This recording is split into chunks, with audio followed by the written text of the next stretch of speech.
Earlier this year, I tried my hand at building a manual trainer to help April learn how to manual and to help her get over the fear of the front wheel coming up. This was a super fun project to do on a rainy day, and it cost about $25 to put together.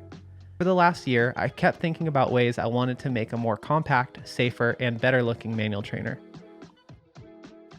I did some modifications on the original to test out some ideas, and in this video, we are actually going to be building a fully new manual trainer from start to finish with a little bit better plan.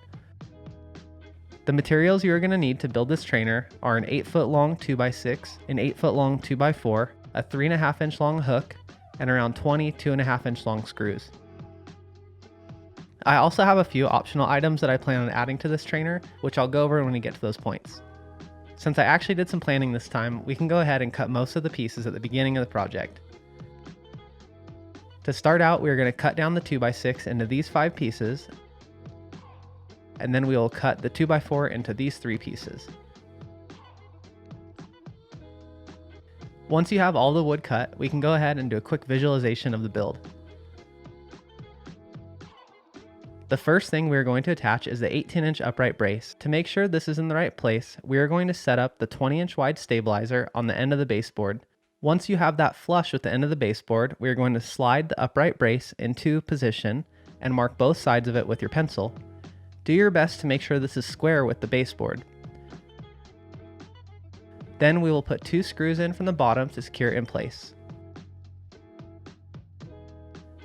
Once we have that board installed, we can go ahead and attach the 2 24-inch long running boards that will form the wheel channel.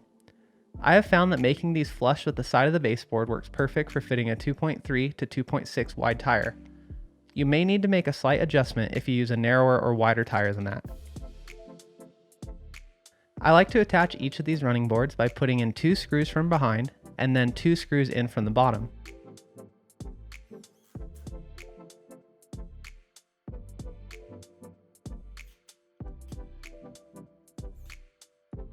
Once you have assembled the wheel channel, it's a good idea to check and make sure that your tire fits in okay. Next up, we are going to attach some spacers to the stabilizer. To do this, I like to pre-drill these holes and put 4 screws in each side.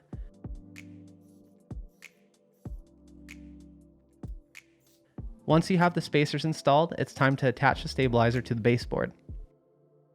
This is the first area where I have an optional change. You can actually just screw the stabilizer into the baseboard by using 4 to 6 screws, but I wanted to have the ability to remove the stabilizer and make the trainer narrower for storage and for transporting to clinics. So I decided to attach it using 3 large 1/2 inch diameter bolts. To do this, I drilled some starter holes and then used a Forstner bit to countersink the bolt heads. After that, I drilled out the center to the final size. And even though these bolts were a little bit tough to get in at first, I plan on cleaning up the holes a little bit further into the finishing process to make removing the stabilizer a really easy task.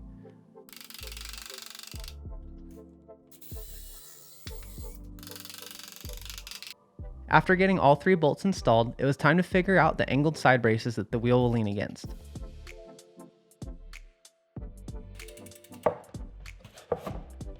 So the reason I like having my bike in here is because we're going to make sure that the brace, whatever length we end up cutting, is going to come in at a steep angle so it doesn't come near the derailleur.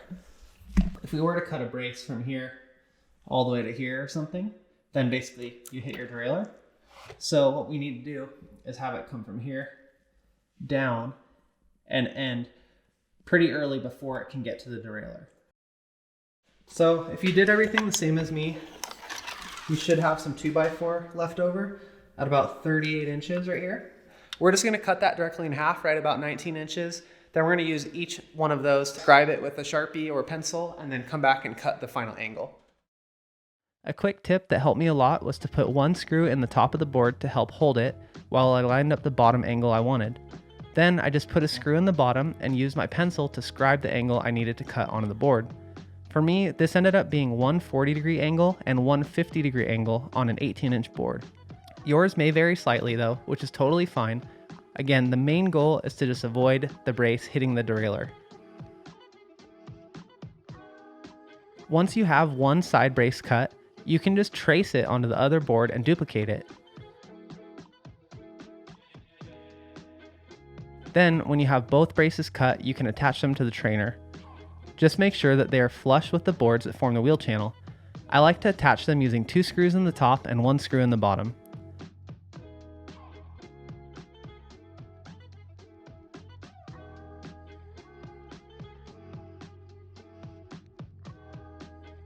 Once those are installed, we need to figure out how to keep the wheel from moving forward when you go to manual.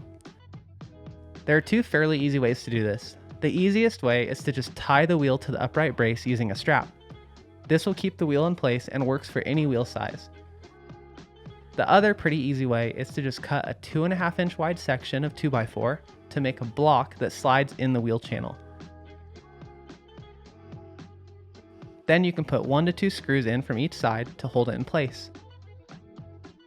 On this trainer, I wanted to try something a little bit different, and I had the idea of drilling multiple holes and then using a bolt that the wheel would rest against so I could quickly swap from 29 to 27.5 or even 26 inch wheels without needing a strap.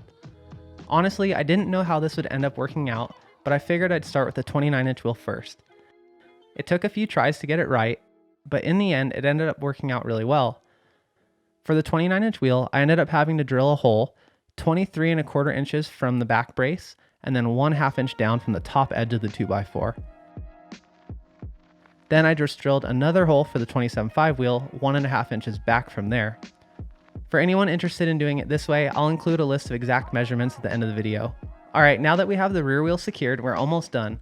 All we need to do is add a hook and some traction pads. To add the hook, I just pre-drilled a 5/16 inch hole about 1 inch from the front of the baseboard, and then I installed the hook. To keep the trainer from sliding around when we go to manual and marking up the floor, I ended up cutting an old tire that had a torn sidewall, and I added 3 pads on the back of the trainer and then 1 pad on the front. This immediately made a huge difference and made the trainer feel ultra stable. Alright, we did it! The manual trainer is all ready to go. All you need to do now is just attach some sort of tie-down strap or bungee cord to the down tube of the bike and start manualing. I also did a little bit more finishing work that I'll show you guys in a minute, but here's my first test on the trainer. Let's give her a shot, see how it goes. So with the chain on, it's really easy. We actually have a video coming out in the next day or 2. Woo. So that'll stop you from going too far over. Let's see if I can get down. So yeah, we'll actually have a video coming out in the next day or 2 of how to use a manual trainer also, and a few little tips like taking your chain off and a couple little things that we have that are different. But at the end of the day, this thing's super fun. It also functions as a bike stand, and I really recommend putting like some rubber strips on the bottom because it's solid now, and before sometimes it would move around. So yeah, super stoked. So just for fun and to try out some new tools, I decided to do a little bit more finishing work on the trainer the following day. First, I used a router with a 45-degree bit to take down all of the edges on the trainer, and then I plugged and sanded down any mistakenly drilled holes. I also sanded away any pencil marks to give the trainer a little bit more finished look. Then I thought it might be kind of cool to use some gloss black wood stain that I had from another project, and so I applied that stain with a rag, let it sit for a little while, and then I ended up wiping it off with a clean wet rag. Then all that was left to do was to bring it inside for assembly and to add some bling. At Home Depot, I ended up buying 1 foot of 1/2 inch diameter copper tubing for $5, and I cut a few little sections of it to act as spacers. The copper and black stain looks really cool together, and it helped me hide some of the silver that was on the trainer. And then last but not least, I found some old black touch-up paint in my tool drawer, and I decided to paint all of the bolts black to match the stain. Now, I know all this is overkill, but it was just a really fun project, and I'm super proud of how it turned out. Every time I walked into the garage the past few days, it makes me smile, and I try a few manuals before I go inside. Let's see what April has to say. What do you think? You did a great job.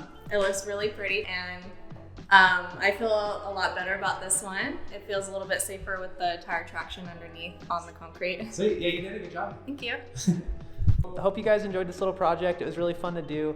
This one turned out a lot better than the original one. It took a little more planning, but I think we're both stoked on how it turned out, and it's a really fun thing to have for rainy days and just practicing during the winter.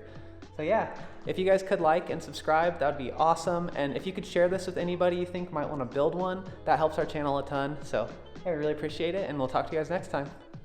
Bye.